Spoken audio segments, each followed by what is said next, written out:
Namaskar, dear students. Today we learn how to use of verb, special use of verb. आज हम कुछ ऐसे sentences पढ़ेंगे जहां हमने जो जितने भी वीडियोस में टेंसेस सीखे हैं, कुछ ऐसे सेंटेंसेस होते हैं जहां एडवर्ब नहीं होती है या यूज़ नहीं होता है। तो फिर ऐसा सेंटेंस आए तो स्टूडेंट उसमें किस प्रकार से वर्ब को अप्लाई करेगा। तो बहुत सारे रूल्स होते हैं, लेकिन मैं यहाँ पे सेकेंडरी लेवल में जिस प्रकार के यूजेस होते हैं वहाँ उसके अपन आज जिक्र करेंगे। तो यहाँ पे फर्स्ट अटेम्प्ट अपन बात करें तो इम्पेरेटिव सेंटेंस में, इम्पेरेटिव सेंटेंस जितने भी इम्पेरेटिव सेंटेंसेस हैं उसमें वर्ब की फर्स्ट फॉर्म का प्रयोग होता है। इम्पेरेटिव सेंटेंस में वर्ब, जो इम्पेरेटिव सेंटेंस में फर्स्ट फॉर्म का प्रयोग किया जाता है या वर्ब की फर्स्ट फॉर्म का प्रयोग किया जाता है।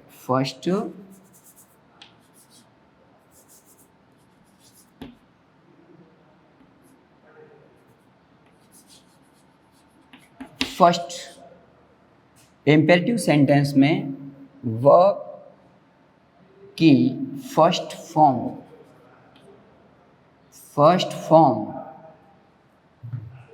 का प्रयोग होता है। डियर स्टूडेंट्स, एक वाक्य मैंने पिछले वाले वीडियो में बताया था। इम्पेरेटिव सेंटेंस में प्लीज़ का सेंटेंस मैंने बताया था। अभी अपन यहाँ जिक्र करेंगे कि इम्पेरेटिव सेंटेंस कितने प्रकार का होता है, ये भी हमने पिछले वाले वीडियोस में सीखा था। पहला, वर्ब की फर्स्ट फॉर्म से मैं सीधा सेंटेंस लिखूंगा। बाय द वे सेंटेंस ऐसे आता है,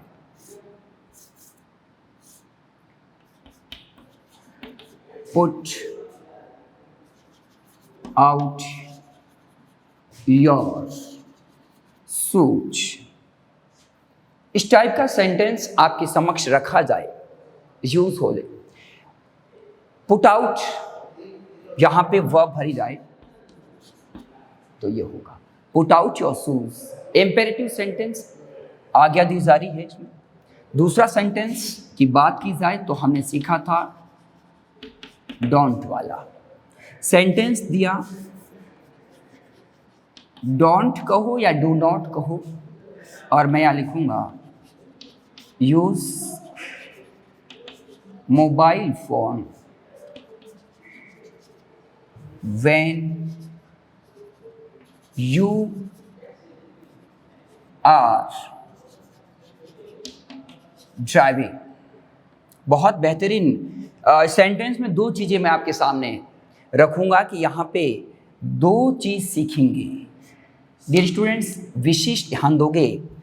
जितने भी वीडियोस अब मैं आपके सामने रखूंगा वो टेंसेस के स्पेशल रूल होंगे। बहुत कुछ सीखने को मिलेगा। यहाँ सीधा मैं इंग्लिश की सेंटेंसेस होंगे, आपको वर्ब पुट अप या फिलअप करनी है। तो डोंट से सेंटेंस जितने भी स्टार्ट होते हैं, बिगन फ्रॉम डोंट। तो डोंट से बनने वाला सेंटेंस जो है वो अपने साथ वर्ब की फर्स्ट फॉर्म को लेगा।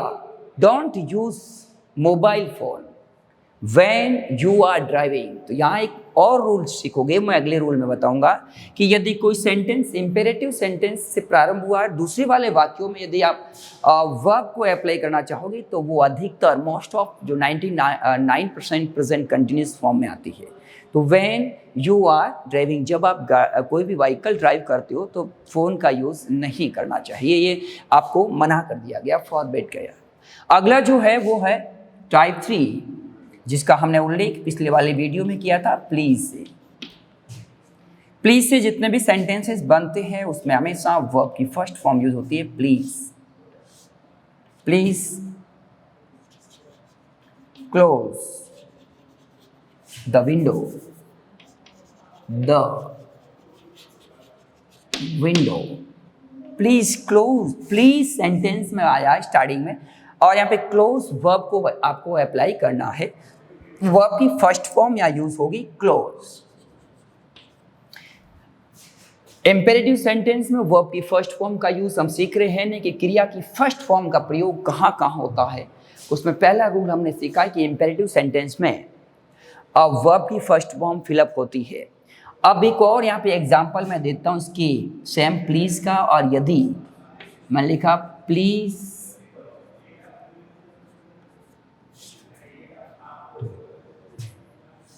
Not make a noise. ध्यान से गौर से देखिएगा सेंटेंस को।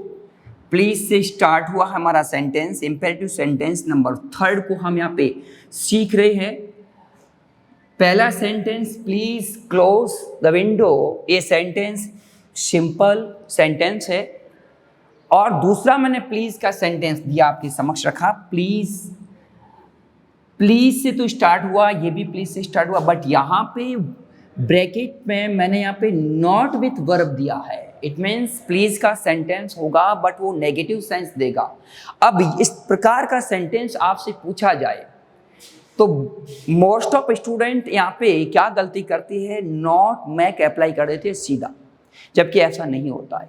प्रेजेंट सिंपल में जिस प्रकार से वर्ब को अप्लाई करते हैं उसी प्रकार से हमें यहाँ पे प्लीज के साथ डू नॉट का प्रयोग करते हुए वर्ब भरनी है। तो ऐसा सेंटेंस सेकेंडरी लेवल में बोर्ड एग्जाम में पूछा गया है। सेंटेंस दूसरा जरूर था बट ये पैटर्न ये था, नॉट दिया, वर्ब दिया और उसके बाद आपको कहा कि इसमें क्या यूज़ करोगे। तो डियर स्टूडेंट्स, इसमें आप डू नॉट करोगे, ये विशेष ध्यान देना। या don't make a noise, do not make a noise कह सकते हैं, या डोंट मेक अ नॉइज कह सकते हैं। इस प्रकार से भी वर्ब लिख सकते हो। अ नॉइज में आपको कंफ्यूज नहीं होना है। नॉइज यहाँ पे एज ए नाउन का काम कर रही है ना। जहाँ वर्ब नाउन का काम करिए देन हमने आर्टिकल लिया, ये थोड़ा सा आपको ध्यान देना है। लेकिन हमारा फोकस जो वर्ब पर चल रहा है, वर्ब किस प्रकार से फिलअप होगी, तो इस प्रकार से वर्ब भरनी है ना। पहला जो हमने सीखा, एक और रह गया, इसको अभी अपने आप पे सीखेंगे। फोर्थ जो टाइप है वो है लेट से बनने वाला। डियर स्टूडेंट्स, इसको अच्छी तरह से समझोगे, ये लेट से इसको सीखेंगे अपन, तो अच्छी तरह से इसको देखोगे, समझोगे कि इंपेरेटिव सेंटेंस में वर्ब की फर्स्ट फॉर्म का प्रयोग होता है, ये ध्यान रखना, और ये हमेशा ध्यान रखना इसमें। अब इस प्रकार से सेंटेंसेस एग्जाम में पूछिए तो आप बिल्कुल इस तरह से वर्ब को फिलअप करोगे। अगला जो लेट वाला है वो मैं अभी समझाता हूँ कि किस प्रकार से लेट से बनने वाला सेंटेंस, इसको अच्छी तरह से देखोगे, समझोगे। आई होप ये 3 प्रकार के सेंटेंस आपको समझ में आ गए हैं। अब हम सीखेंगे लेट से बनने वाले इंपेरेटिव सेंटेंस में यूज होने वाले वर्ब, और लेट के साथ हम 2 रूल भी सीखेंगे। लेट एक इंपेरेटिव सेंटेंस प्रारंभ में होता है, लेट एक वर्ब का काम करता है, लेट के साथ V1 आता है, ये इसका रूल है। लेट V1, आगे जैसा ऑब्जेक्ट दिया हुआ है तो ऑब्जेक्ट ले लो, है ना। जैसा भी सीक्वेंस टेंस में चल रहा है वो ध्यान रखना है। जैसे सेंटेंस दिया, लेट मी स्लीप नाउ। अब यहाँ पे स्टूडेंट देखो कंफ्यूज कितना हो रहा है, सेंटेंस में नाउ दे दिया और यही सेंटेंस में ऐसे लिखता आई स्लीप नाउ। दोनों सेंटेंस में एडवर्ब पे गया विद्यार्थी यहाँ पे, और यहाँ पे कहीं वो उत्तर इस तरह से लिख दे ना तो गलत होगा। मैं देखो गलती बताता हूँ कि स्टूडेंट का जो माइंड कितना सीख रहा है इसमें। मी को उसने आई समझा और एम को वर्ब ले लिया और यहाँ पे स्लीपिंग कर दिया। कई बार ऐसा होता है जब कंफ्यूजन होता है, ये बिल्कुल गलत है। आपने इसको कंटिन्यूस फॉर्म में माना कि कंटिन्यूस की एडवर्ब है, और यहाँ पे आपने इस सब्जेक्ट को जो ये ऑब्जेक्ट के रूप में प्रयुक्त हुआ है और मी को आपने आई मान के इस प्रकार से वर्ब को फिलअप कर दिया, आंसर गलत होगा। क्योंकि लेट से बिगन हुआ है, एडवर्ब को कोई लेना देना नहीं। यहाँ रूल काम करेगा आगे वाले लेट के साथ। ये कह रहा है कि अब मुझे सोने दो, तो आप यहाँ पे लेट के, अब यहाँ 2 चीजें सीखेंगे। एक तो रूल हम सीख रहे हैं लेट के साथ वर्ब की फर्स्ट फॉर्म का प्रयोग होता है, देन वी यूज स्लीप। अब दूसरा रूल क्या सीख रहे हैं? दूसरा रूल डियर स्टूडेंट, लेट के बाद जितने भी प्रोनाउंस आएंगे वो ऑब्जेक्टिव केस में आएंगे।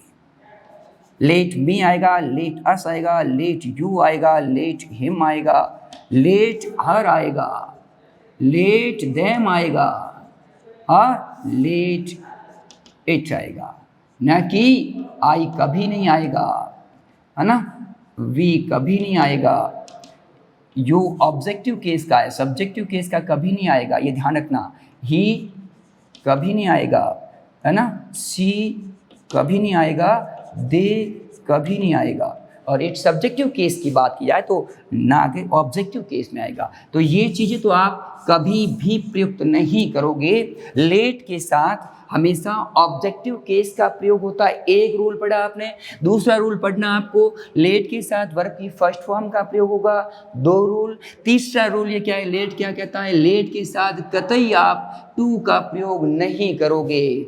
टू इन्फिनेटिव का प्रयोग लेट के साथ नहीं करोगे, क्योंकि लेट एक बेयर इन्फिनेटिव वर्ब है, और बेयर इन्फिनेटिव वर्ब है तो इसके साथ सीधी वर्ब की फर्स्ट फॉर्म अप्लाई होगी, न कि टू विथ वर्ब। ये विशेष ध्यान दोगे। ये लेट का हमने सीखा। अब अगला सेंटेंस क्या था, क्योंकि मैंने दोनों कंपेयर करने के लिए दिया था कि नाउ तो यहाँ भी है, नाउ यहाँ भी, स्लीप यहाँ है, स्लीप यहाँ है, यहाँ सब्जेक्ट आई है, बट यहाँ पे ऑब्जेक्टिव मी था। यहाँ आपका बिल्कुल होगा, जो वर्ब होगी वो एज ए एडवर्ब के मुताबिक प्रेजेंट कंटिन्यूस, ये तो सही है, बट यहाँ लेट के हिसाब से स्लीप सही है। इस विशेष ध्यान दोगे, इस नियम को अच्छी तरह से पढ़ोगे तो ये आपने वर्ब की फर्स्ट फॉर्म को इस तरीके से हमने सीखा।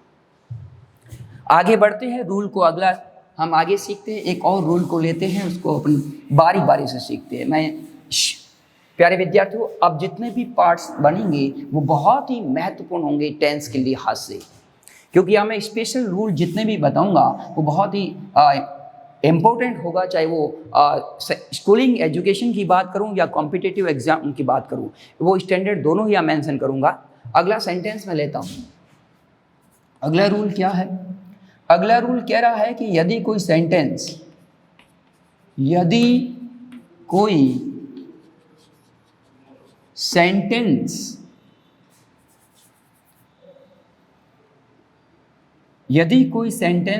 प्रारंभ में या शुरू में कहे, प्रारंभ में इम्पेरेटिव हो, इम्पेरेटिव सेंटेंस हो,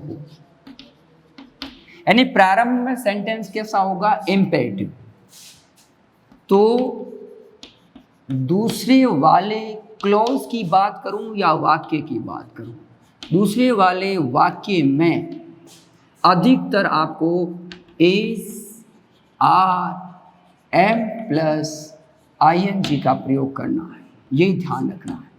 अधिकतर बी प्लस आईएनजी फॉर्म कह सकते हैं, और बी में भी इज, एम, आर, ना कि वाज पर, इसलिए मैंने इज दे दिया है, का प्रयोग होगा या होता है, ना कि होगा।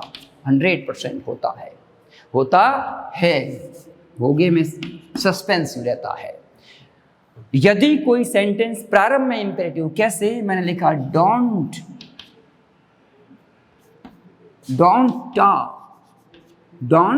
Talk, I read a famous story, या कहूं stop your car, stop your car, a cow cross the road। ध्यान से देखिएगा, ये रूल बहुत स्पेशल है, इसको बारी बारी से आप नोट करोगे अपनी नोटबुक में तो समझ जाओगे अच्छी तरह से। यहाँ पे सेंटेंस को समझा भी रहा हूं मैं, ये स्पष्ट आपके सामने दो सेंटेंस मैंने रखे हैं। Stop your car, stop verb की फर्स्ट फॉर्म से स्टार्ट हुआ है। डोंट इंपेरेटिव सेंटेंस है, दोनों ही इंपेरेटिव। क्या रहा है, यदि कोई सेंटेंस प्रारंभ में इंपेरेटिव सेंटेंस हो तो दूसरे वाले वाक्य में इज, आर, एम, आईएनजी का प्रयोग होगा, ये ध्यान रखना। कितना परसेंट ये रूल काम करता है, मैं हमेशा कहता हूँ 99%, 1% आपका एग्जिस्ट हो सकता है, रूल टूट सकता है। 99% आप इज, एम, आर का प्रयोग करोगे सेंटेंस की मीनिंग निकालते हुए। अब ध्यान दीजिएगा, कैसे? डोंट टॉक, बात मत करो। क्यों भाई? क्योंकि मैं एक प्रसिद्ध स्टोरी पढ़ रहा हूँ। आगे क्रिया कौन सी हो रही है? वो कंटिन्यूस फॉर्म में होगी, इसलिए हम सीख रहे हैं यूज ऑफ वर्ब में इज, एम और आईएनजी। तो यहाँ पे आपका जो सेंटेंस में वर्ब फिलअप होगी वो होगी reading. Don't talk, I am reading a famous story. अगला, stop your car. Stop your car a cow. Stop your car a cow. Cross the road, car को रोकिए, एक गाय रोड को पार कर रही है। Is crossing, is crossing. इस प्रकार का सेंटेंस बोर्ड एग्जाम में पूछा गया है। Look, look a man run after the bus. Dear students, board exam में इस प्रकार का क्वेश्चन पूछा गया है। और अभी मैंने बात यही की कि यहाँ पे इंपेरेटिव सेंटेंस है, लुक वर्ब है, वर्ब की फर्स्ट फॉर्म है, लुक है, लिसन है, इस प्रकार के सेंटेंसेस आते हैं। तो look a man run after. Dear students, यहाँ पे रन आफ्टर का अर्थ होता है पीछा करना, एक फ्रेजल वर्ब है रन आफ्टर। ये रन आफ्टर फ्रेजल वर्ब है। इसी प्रकार से मैक आफ्टर भी होता है, इसका अर्थ भी होता है पीछा करना किसी के, तो यहाँ चेज करना जिसको अपन बोल सकते हैं। तो देखो, एक आदमी बस का पीछा कर रहा है, इज रनिंग होगा। क्या होगा? Is running, is running. Look a man is running after the बस, इज रनिंग आफ्टर। तो रनिंग आफ्टर यहाँ पे फ्रेज का काम करेगा, ये ध्यान रखना आपको, है ना। अभी दूसरा रूल हमने क्या पढ़ा कि यदि कोई भी सेंटेंस इंपेरेटिव सेंटेंस हो तो दूसरे वाले सेंटेंस के अंदर प्रेजेंट कंटिन्यूस टेंस की वर्ब अप्लाई करना। लेकिन रूल मैंने कहा 99%, 1% टूटता है, उसे हम अपवाद एक्सेप्शन कहते हैं। वो एक्सेप्शन आपके समक्ष रख रहा हूं। वो एक्सेप्शन क्या है?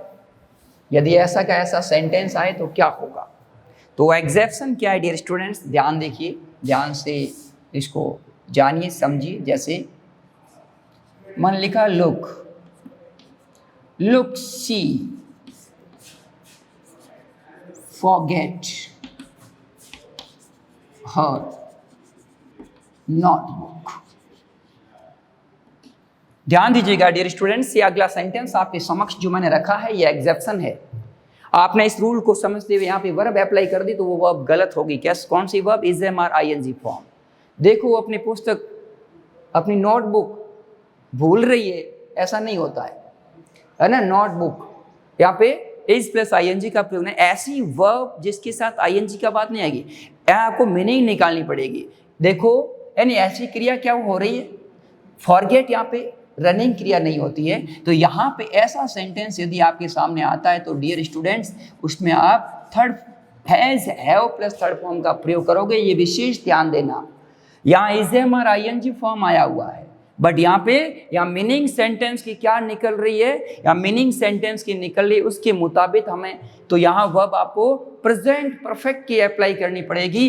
इसको अच्छी तरह से सीख लेना। मैंने 2 स्टार से सिंबलाइज किया है, यानी इसका एक्सेप्शन है। ये स्पेशल रूल में आपको ऐसे बहुत सारी चीजें सीखोगे आप। अगला रूल लेते हैं हम। यहाँ से आपने इज, एम और आईएनजी फॉर्म को सीखा, इंपेरेटिव सेंटेंस के बाद आने वाली है। इस प्रकार का बोर्ड एग्जाम में क्वेश्चन पूछा गया है और ऐसा एग्जाम में पूछे जा सकते हैं। अगला रूल हम लेते हैं।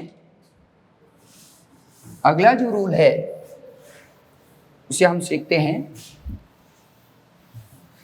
कि वर्ब की फर्स्ट फॉर्म का प्रयोग कहाँ होता है।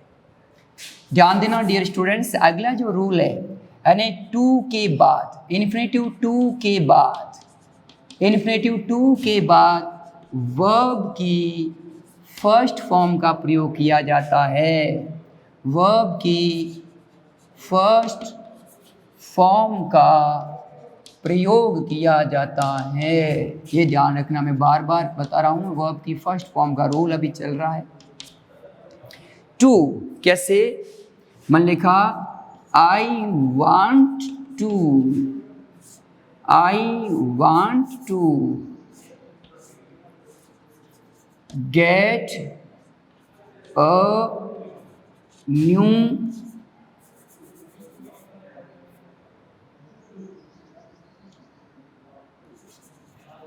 चेयर, कुछ भी लिखो यहाँ पे, गेट बाई कुछ भी वर्ब आ सकती है। पाना चाहता हूँ, प्राप्त करना चाहता हूँ। शी वांटेड टू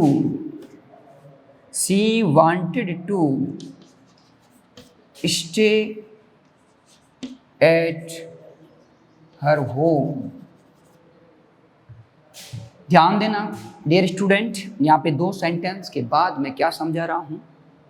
मैं समझा रहा हूँ कि टू इन्फिनेटिव के रूप में जहाँ यूज होता है उसके बाद यूज होने वाली वर्ब फर्स्ट फॉर्म के वर्ब का फॉर्म का प्रयोग होगा। तो यहाँ पे तो हम टू गेट कर देंगे। I want to get a new chair. अब टू से पहले अगला सेंटेंस मैंने क्या लिया है, वांटेड। यहाँ पे कौन है, V2, और यहाँ पे कौन था, V1। यानी कि टू के बाद टेंस कोई भी होगा, या मैं कह सकता हूं any tense before to, but use होने वाली वर्ब क्या होगी, टू के बाद V1 का प्रयोग होगा। टेंस कोई भी होगा। इस सेंटेंस में प्रेजेंट था, इसमें पास्ट था, बट हमारी वर्ब जो है वो फर्स्ट फॉर्म के रूप में अप्लाई हो रही है। और ये जो वर्ब है इसको हम इन्फिनेटिव वर्ब कहते हैं। इन्फिनेटिव वर्ब जिस पर किसी भी प्रकार का टेंस का इसको अपन कहते हैं नंबर का कह सकते हैं, एनपीएस का कोई फर्क नहीं पड़ता है। यानी नंबर नाउन कैसे भी हो, सब्जेक्ट कैसा भी हो और टेंस कैसा भी हो, तो इसमें किसी भी प्रकार का इनका कोई फर्क नहीं पड़ता है। चाहे सब्जेक्ट सिंगुलर हो, चाहे प्लूरल हो, चाहे टेंस पास्ट हो, प्रेजेंट हो, फ्यूचर हो, लेकिन टू के बाद जो वर्ब आएगी वो वर्ब की फर्स्ट फॉर्म आएगी। और ये फॉर्म वर्ब का जब हम दो रूप पढ़ते हैं, इन्फिनेटिव एंड जिसको अपन finite verb and non finite verb भी कह सकते हैं, तो that is non finite verb. लेकिन अपन वर्ब के रूल में पढ़ रहे हैं तो टू के बाद वर्ब की फर्स्ट फॉर्म है। अब डियर स्टूडेंट, इस प्रकार के सेंटेंस में एक्सेप्शन क्या है। टू कई बार जो एक्सेप्शन की बात करूं तो मैं एक सेंटेंस देता हूं, क्या लिखोगे, Rahul's father is educated.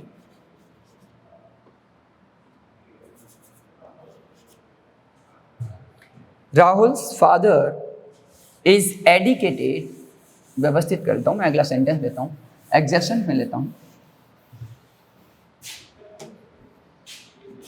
Rahul's first of S, Rahul's, Rahul का की के, Rahul's father is educated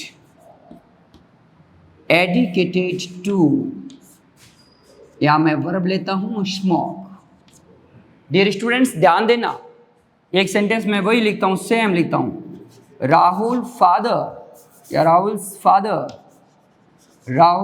father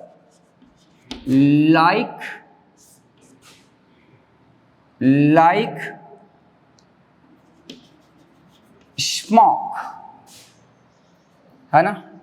इस प्रकार का सेंटेंस है यहां और यहां दोनों में। या फिर इसको एक और सेंटेंस लेते हैं, जैसे I want to select in government job, ये सेंटेंस दिया। डियर स्टूडेंट्स दोनों सेंटेंस में अंतर है, मैं यहाँ पे और यहाँ पे ऐड करता हूँ, इसमें तो कुछ नहीं है। लाइक के बाद जेरेंडियल फॉर्म भी आती है, इसको बाद में जिक्र करेंगे, इसको रहने दो, अभी पहले इसको सीखते हैं। एक्सेप्शन, एक रूल क्या कहता है कि टू के बाद वर्ब की फर्स्ट फॉर्म आएगी, वो है ये, यहाँ आएगा सिलेक्ट होगा सीधा, अपन सेलेक्ट बोलते हैं बट प्रोनाउंसिएशन के तहत सिलेक्ट, यानी वर्ब की फर्स्ट फॉर्म आएगा, टू इन्फिनेटिव का काम कर रहा है। अब एक सेंटेंस ये दिया कि Rahul's father is educated to, यहाँ स्टूडेंट टू को इन्फिनेटिव समझकर यदि वर्ब की फर्स्ट फॉर्म अप्लाई करेगा तो प्यारे विद्यार्थियों आपका आंसर गलत होगा। क्यों? क्योंकि एडिकेटेड लत पड़ना आदि होना है। उसके बाद जो टू आ रहा है ये टू प्रेपोजिशन के रूप में आ रहा है। टू किस प्रकार से आ रहा है? टू का प्रयोग एज ए प्रेपोजिशन का होता है। तो पिछले वाले वीडियो में मैंने आपके सामने रखा था कि प्रेपोजिशन के बाद आने वाली वर्ब हमेशा जेरेंडियल फॉर्म में आती है। डियर स्टूडेंट, इसको नोट कर देना, ये हम अगले रूल में भी पढ़ेंगे। तो यहाँ पे आपका जो वर्ब अप्लाई होगी वो स्मोकिंग होगा। इसको विशेष तौर पे समझना। कई बार एग्जाम में पूछा गया ऐसे क्वेश्चंस, न केवल स्कूलिंग एग्जाम्स में बल्कि हायर कॉम्पिटिशन एग्जाम में इस प्रकार के क्वेश्चंस पूछे जाते हैं। तो यहाँ तो टू के साथ वर्ब की फर्स्ट फॉर्म अप्लाई हुई है, बट यहाँ पे टू के साथ स्मोकिंग यूज हुआ है वर्ब विथ आईएनजी फॉर्म, क्योंकि टू यूज हो रहा है वो प्रेपोजिशन के रूप में हो रहा है, और यहाँ पे टू यूज हो रहा है एज एन इंफिनिटिव के रूप में।